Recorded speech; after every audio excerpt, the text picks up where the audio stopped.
né, mãe? Olá, pessoal.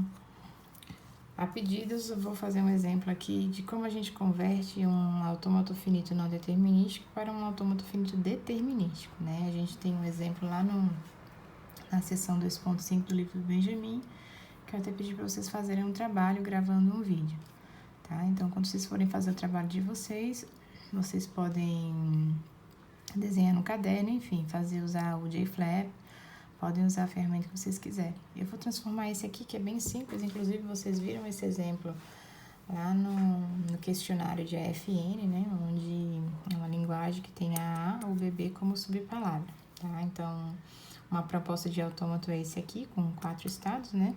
Então, eu posso vir em qualquer cadeia aqui A, B, mas se eu tenho a subcadeia A, eu consigo chegar no estado final e ela pode terminar com qualquer coisa. Ou a mesma coisa só que pro bebê, né? Então, isso aqui é um AFN.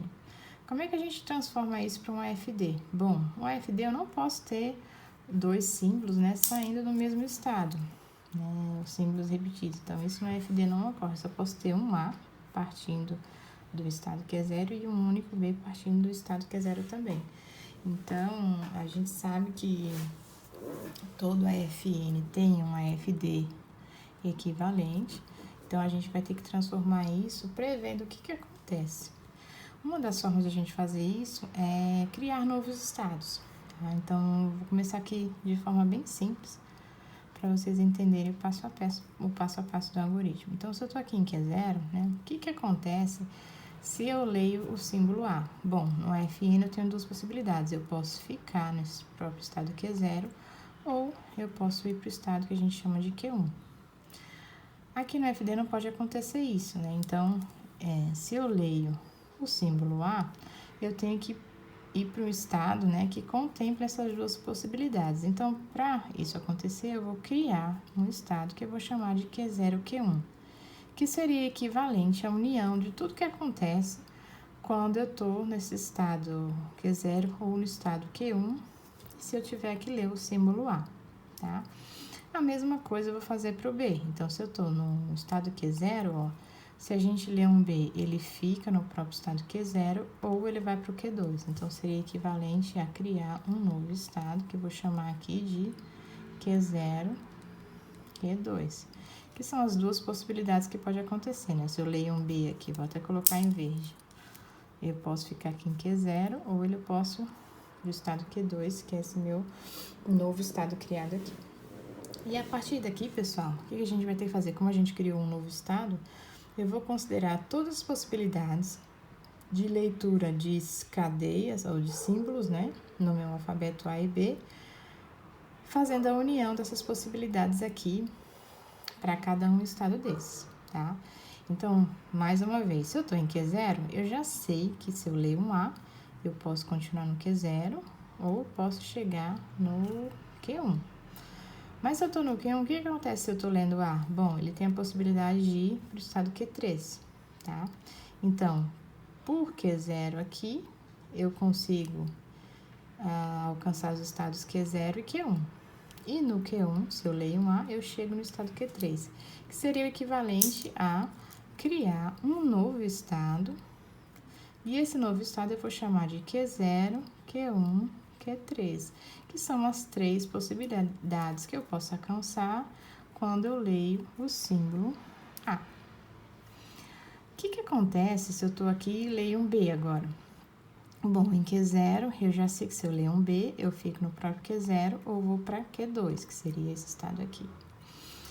E Q1, acontece alguma coisa? Tem algum símbolo B aqui? Não, é vazio. Então, seria a união, né, do Q0, Q2 mais vazio, que dá o próprio Q0, Q2. Então, se eu estou no estado Q0, Q1 e leio um B, seria o equivalente aí para esse estado aqui, que é Q0, Q2. E aí, a gente vai fazendo isso, pessoal, para todos os novos estados que eu estou criando, tá? Eu vou aqui pra gente continuar nessa sequência, depois eu venho aqui pra baixo. Bom, agora esse novo estado que eu chamei de Q0, Q1, Q3, eu tenho que prever tudo que acontece quando vem um A. Bom, se vier um A e eu tô no Q0, eu posso ficar no Q0 e ir pra Q1. seria Q0, Q1. Se eu tô no Q1 e vem um A, eu posso ir para Q3, seria Q0, Q1, Q3. E se eu tô em Q3 e leio um A, ele fica no próprio Q3. Então, em qualquer uma dessas possibilidades, o máximo que eu vou alcançar, lendo um A, é se mantendo nesse próprio estado que eu vou chamar, que eu chamei de Q0, Q1, Q3. Então, por isso que eu tô fazendo essa setinha aqui do A.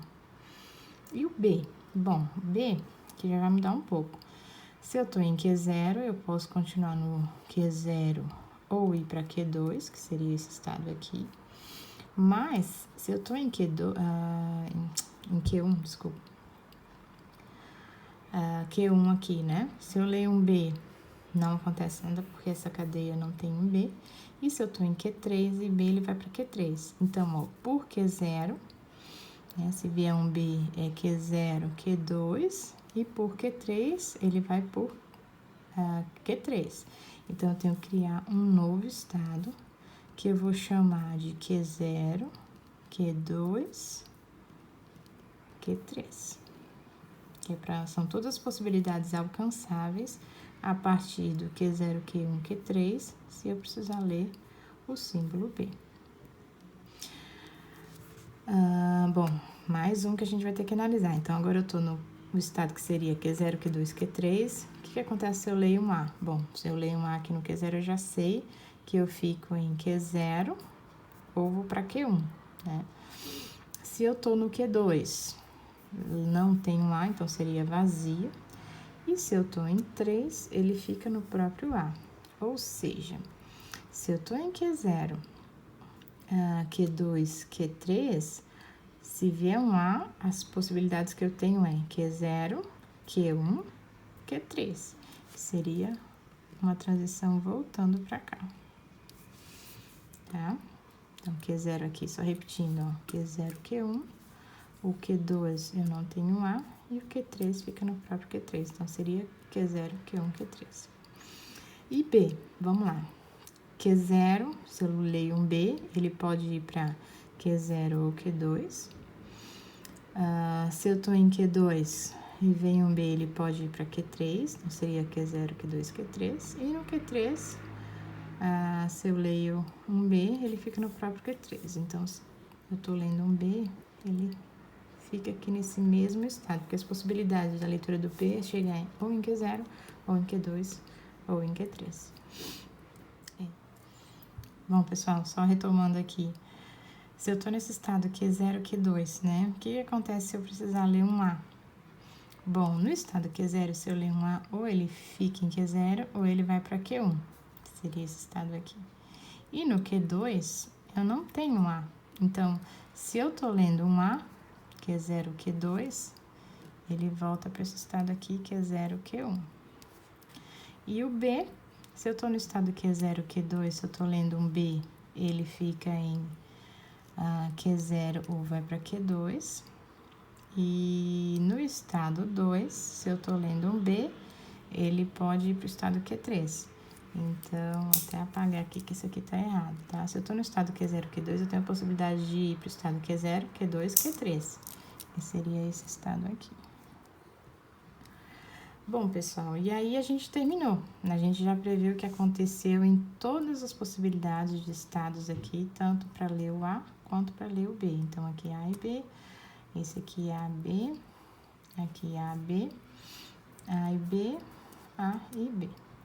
Bom, falta só analisar quem é o estado final. O estado final, no autômato finito não determinístico, é o Q3. Então, todos os estados que aparecer Q3 aqui para o FD, vai ser o estado final, que vai ser esse aqui e esse aqui no caso. Então, eu posso dizer que esse FD é equivalente a FN, ou seja, ele vai conseguir identificar cadeias onde A e BB é subpalavra. E aí, lá naquele exercício vou até mostrar aqui pra vocês, do questionário, eu coloquei de propósito, tá? É a mesma linguagem, tá? Que eu coloquei V, X e Y, onde X é a BB, a subcadeia, que seria a equivalência desse FN com FD. Pode observar que no JFlap, ó, ele coloca esse 01 aqui, que é justamente os estados que eu criei.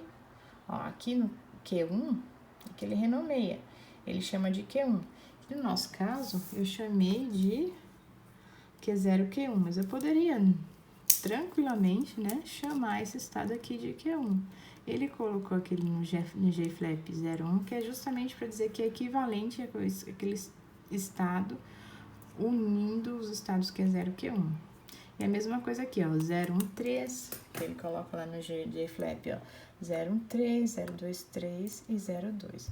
E os estados finais são justamente aqueles que tem o 3, que no caso seria esse e esse.